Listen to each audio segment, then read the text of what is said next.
Si vous êtes sur Facebook, Instagram, TikTok, LinkedIn ou même sur YouTube, beaucoup d'entre vous suivent des pages ou de chaînes de motivation qui partagent des conseils sur l'éducation, le développement personnel et la réussite financière. J'apprécie également ce type de contenu, même si la plupart de conseils et d'informations sont évidents et je les connais déjà. Parfois, c'est utile de s'en rappeler. Cependant, j'ai remarqué récemment que certaines idées partagées, bien qu'elles soient pas totalement fausses, sont présentées d'une manière qui peut induire les gens en erreur. Je vous invite à regarder cette vidéo jusqu'à la fin pour en découvrir 5. Avant de commencer, je vous invite à vous abonner à la chaîne et à regarder nos autres vidéos sur le développement personnel et l'indépendance financière. Le premier mauvais conseil: quittez le boulot et lancez votre entreprise. C'est l'un des conseils les plus absurdes largement répandus sur les réseaux sociaux. Certaines personnes vous encouragent à quitter votre emploi actuel et à vous lancer dans l'entrepreneuriat. Je suis bien conscient que la majorité des personnes les plus riches du monde ont choisi le chemin de l'entrepreneuriat et ont créé leur propre entreprise. Mais c'est un chemin qui convient pas à tout le monde. Qui d'entre nous est prêt à travailler 7 jours par semaine, 15 heures par jour? Si vous êtes capable de le faire, que vous n'avez pas d'enfants ni de responsabilités, alors pourquoi pas? Vous pouvez vous lancer dans cette aventure et quoi qu'il en soit, vous en apprendrez beaucoup. Cependant, il ne faut pas oublier que lancer une entreprise comporte des risques élevés. Plus de 80% des startups échouent. De plus, l'emploi n'est pas forcément un obstacle à la création de richesses. Parfois, c'est même le contraire. Est-ce que vous connaissez cette personne? Il s'agit de Satya Nadella, un homme originaire d'Inde qui a rejoint Microsoft en tant qu'ingénieur logiciel en 1992. Satya a gravi les échelons de l'entreprise jusqu'à devenir PDG en 2014. Et depuis lors, on estime qu'il a gagné $1 milliard grâce à son travail. Pourtant, il reste un employé. Que diriez-vous de lui conseiller de quitter son emploi et de lancer sa propre entreprise? Numéro 2. Suivez votre passion dans la vie. C'est aussi un conseil répandu où on lie souvent la réussite à l'amour et à la passion. Si vous voulez réussir, faites ce que vous aimez. C'est pas un mauvais conseil, mais que pensez-vous d'un enfant ou d'un adolescent qui entend cela? Et s'il vous dit qu'il est passionné par les jeux vidéo ou TikTok, que pensez-vous de cette situation? Faut-il suivre sa passion? À mon avis, l'amour et la passion sont des éléments variables dans la vie. Plus on vieillit, plus ils changent. Les personnes qui trouvent leur passion dès leur plus jeune âge et la maintiennent toute leur vie sont rares. La pensée rationnelle et la prise de décision judicieuse à long terme sont beaucoup plus importantes que de simplement suivre sa passion. Même si vous choisissez une voie qui vous passionne pas totalement, avec le temps vous pourrez développer un amour pour la compétition et l'excellence.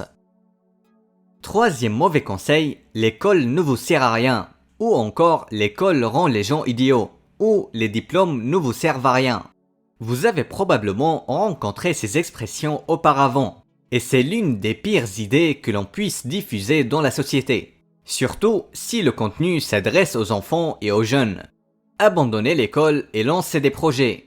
Créez du contenu et jouez sur la console. Nous avons plus besoin de médecins, d'ingénieurs ou même de physiciens. L'éducation est ce qui élève la société et la rend meilleure. Mais est-ce qu'il est vrai que quitter l'école augmentera vos chances de succès? Selon Forbes, 80% des milliardaires du monde ont suivi au moins 4 ans d'études après le bac. Il y a bien sûr des exceptions, des personnes qui ont réussi sans diplôme. Mais devrions-nous baser nos convictions sur des exceptions? Je ne dis pas que l'école est la seule voie vers le succès, mais vos chances de réussir financièrement sont beaucoup plus élevées avec un diplôme que sans diplôme. Le quatrième mauvais conseil: arrêtez de dépenser pour devenir riche. Que diriez-vous d'investir les 5 € que vous dépensez pour un café chez Starbucks dans des actions Starbucks? Si vous faisiez cela, combien d'argent vous aurez gagné dans 10 ou 20 ans?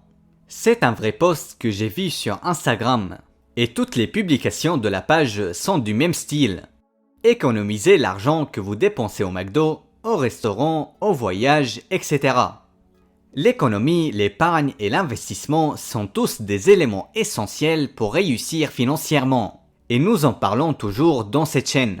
Par contre, quand l'idée est présentée de cette manière, beaucoup de gens vont la prendre littéralement et commencer à économiser sur leur café, leur menu McDo et leur voyage. Ils vont vivre comme des radins en pensant que c'est comme ça qu'ils vont devenir riches. Cependant, quitter la maison pour explorer le monde, voyager ou simplement se poser dans un Starbucks peut apporter bien plus à votre vie que les quelques euros que vous économisez. Vous pourriez rencontrer quelqu'un par hasard qui changera complètement votre vie pour le mieux. Le dernier mauvais conseil, ne renoncez jamais à votre projet, ou il ne faut jamais abandonner. En général, c'est un bon conseil dans la vie, avoir de la détermination, s'accrocher à ses rêves et à ses objectifs. Cela ressemble à l'image célèbre que vous voyez et que vous avez probablement déjà vue.